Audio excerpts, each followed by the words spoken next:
భద్రాద్రి కొత్తగూడెం జిల్లాలో తెలంగాణ ప్రభుత్వం చేపట్టిన 4 పథకాల వివరాల సేకరణ కార్యక్రమంలో రసాబసా చోటు చేసుకుంది.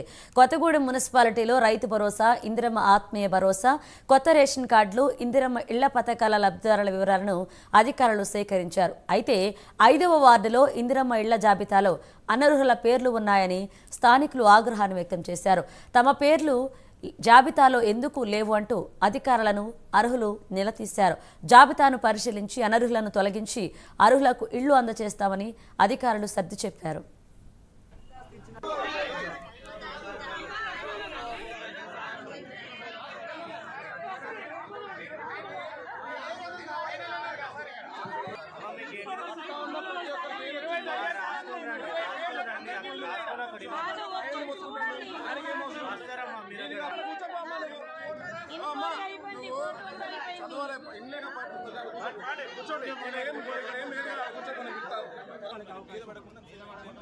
సాయంత్రం దాకా ఉంటారు, ఎందుకంటే వాళ్ళ కోసం పెట్టిన సభ కదా, కాబట్టి సాయంత్రం వరకు ఉంటారు.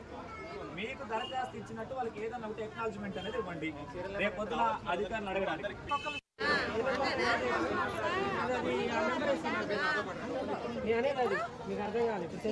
ఈ రోజే అనుకుంటా.